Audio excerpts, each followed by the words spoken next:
Hey guys, subscribe for daily content. And if you're shopping for gear, make sure you check out the description for the newest items at some of the very best online retailers. There's also links for some of the items that I personally recommend. Thanks!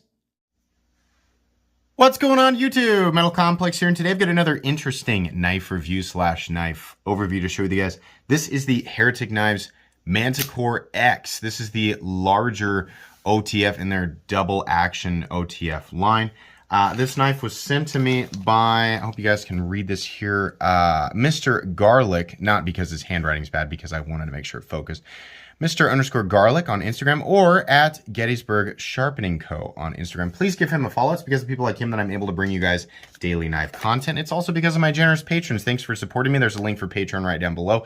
And please make sure to follow me on Instagram at metal_complex. Let's go ahead and get a measurement of this guy. This is a big OTF. Not a big old chunky, not you know, the presence is in the length.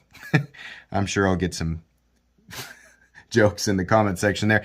It's just about 9¼ inches overall. The blade length is coming in at about it's just shy of 3.75, maybe 3.7. The cutting edge is coming in at exactly 3.5 inches. Let's go ahead and do some size comparisons up against the Ontario Rat Model 1 and the Ontario Rat Model 2. And by the way, this should be available. I will link it down below. They don't have like a bajillion of these. There are different sizes available, so the links will include the different sizes of the Heretic Manticore, small, medium, and large. But the X, or the largest one, is periodically in and out of stock, so I'd invite you to check it out. So there you go, bigger than both the Rat 1 and Rat 2. And let's put it up against the Spyderco PM2 and the Spyderco Para 3. Once again, definitely longer than both.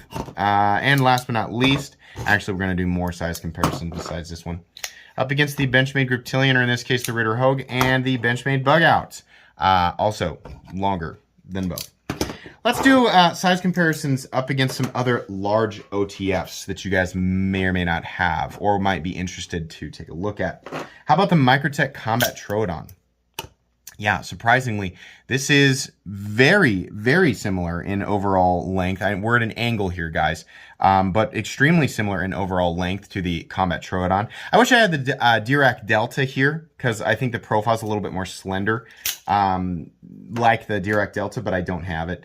How about up against the Microtech Scarab 2? Also, once again, not quite as beefy, right? But certainly, if you're not comparing, you know, this has a gigantic glass breaker on the back. We're looking at, you know, a similar overall size and blade length. Last but not least, the Guardian Tactical Recon 40, which is the largest double action OTF that I own. The Recon 40 is still bigger, both in blade and in handle, but it's close, right? And this guy is still less expensive, which is pretty cool. Let's go ahead and do carry profile. So the thickness of this knife up against like the Para 3. This guy is, I think, just slightly thicker. Can we put it up like this? It's just going to be right here is going to be where, you know, the best example. It's slightly thicker, but length and height up against the PM2 and Para 3. You can see here that, where's the PM2? There it is. It's just not going to be that difficult of an object to carry. And if this is too long, well, they make shorter versions, like the Manticore E and S, I think, or M. I'm not really sure. But yeah, there you go. Pretty slender profile. Materials, we are looking at, for the blade on this guy, we're looking at S35EM. They use a lot of LMAX as well, which I don't have a problem with. 6061 T6 aluminum. I think the pocket clip is steel. I could be mistaken. Yeah, it's steel. And then we have a G10 firing button. So I'm going to guess this knife weighs like 3.5 to 3.75 ounces. No, it weighs more than that, 4.34 ounces. So there you go. It's over the whole ounce and inch thing. I don't consider that to be very heavy. That's actually even a little bit lighter than what I prefer to carry, but, you know, judge it how you will.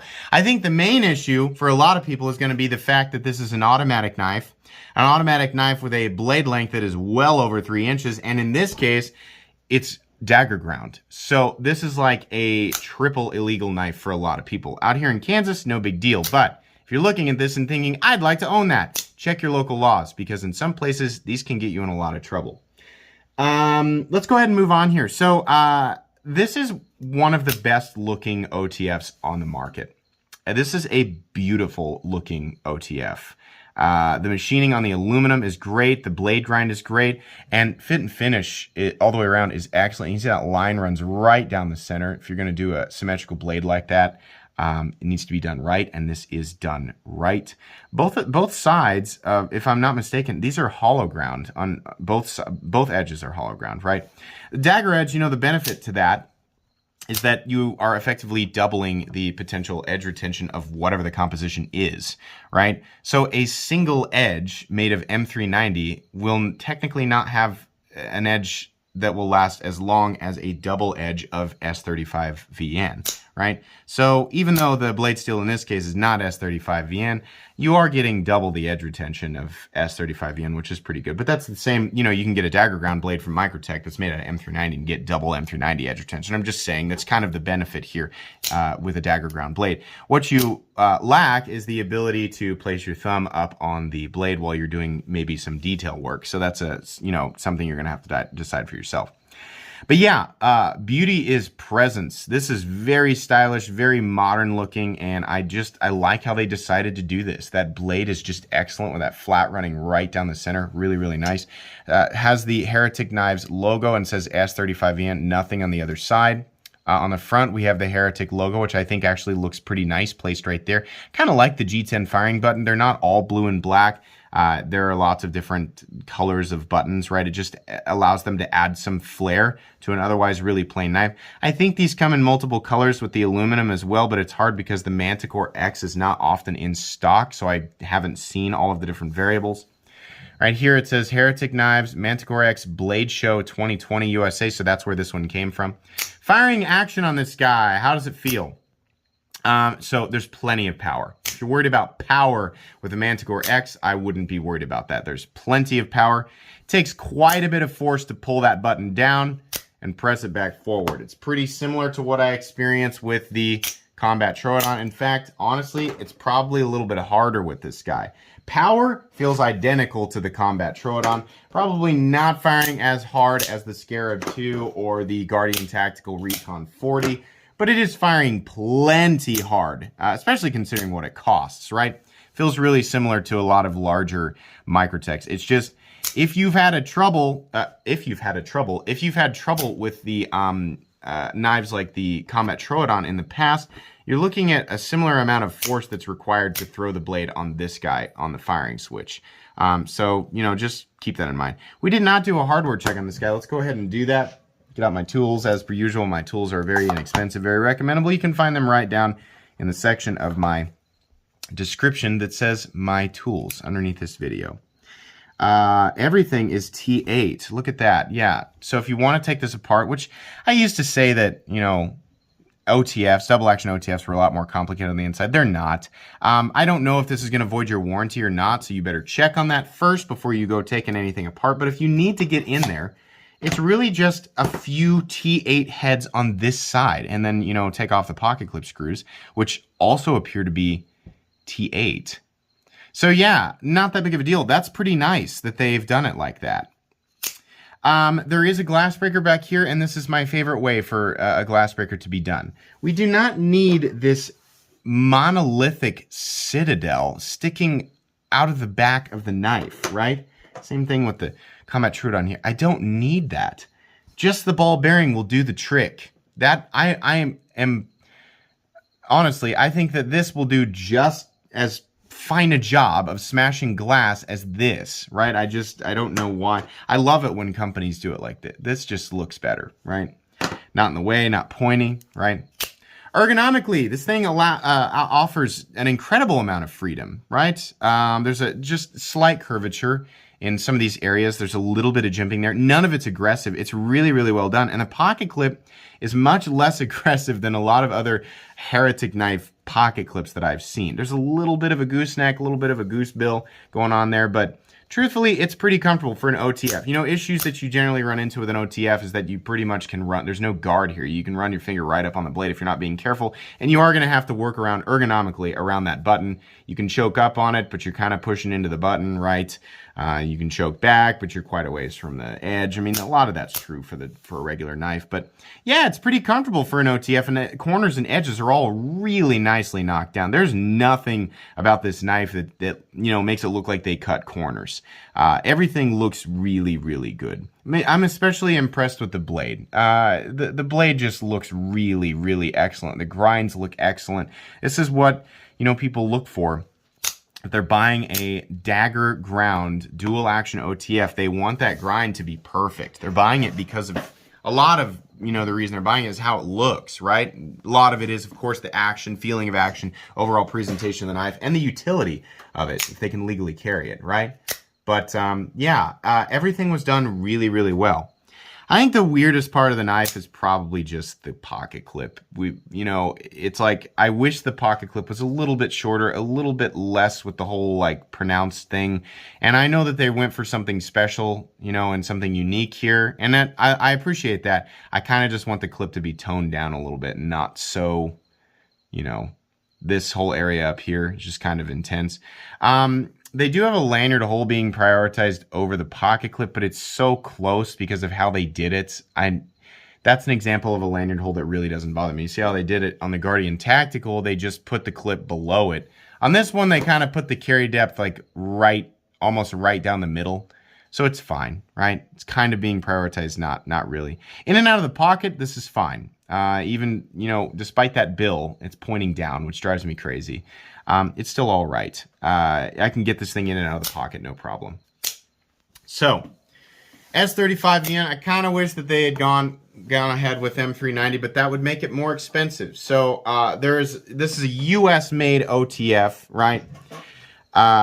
So this is already going to be an expensive thing. Direct competition, we have, of course, Microtech.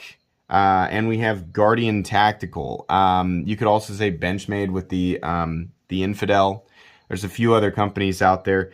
Closely, like if we're going to get real close as far as the exact models, if you're looking at this, you're probably also maybe looking at the Direct Delta. And maybe the Guardian Tactical Recon 35 or the Microtech Ultratech. This is a larger OTF that comes in at base at about $300, which is very nearly now the exact same price as an Ultratech. The base prices of an Ultratech, now they're in CPM 204P. It's not CPM, it's Carpenter 204P or M390. And they're $10 cheaper, but they're also a slimmer and shorter knife by, I think, 3/4 of an inch. The Recon 35 is also a shorter, smaller knife, sporting LMAX in aluminum, coming in at about 280, 285. If you're wanting this size of OTF, you're really looking at Direct Delta, which is 380, or you're looking at the Microtech Combat Troodon, which is 485.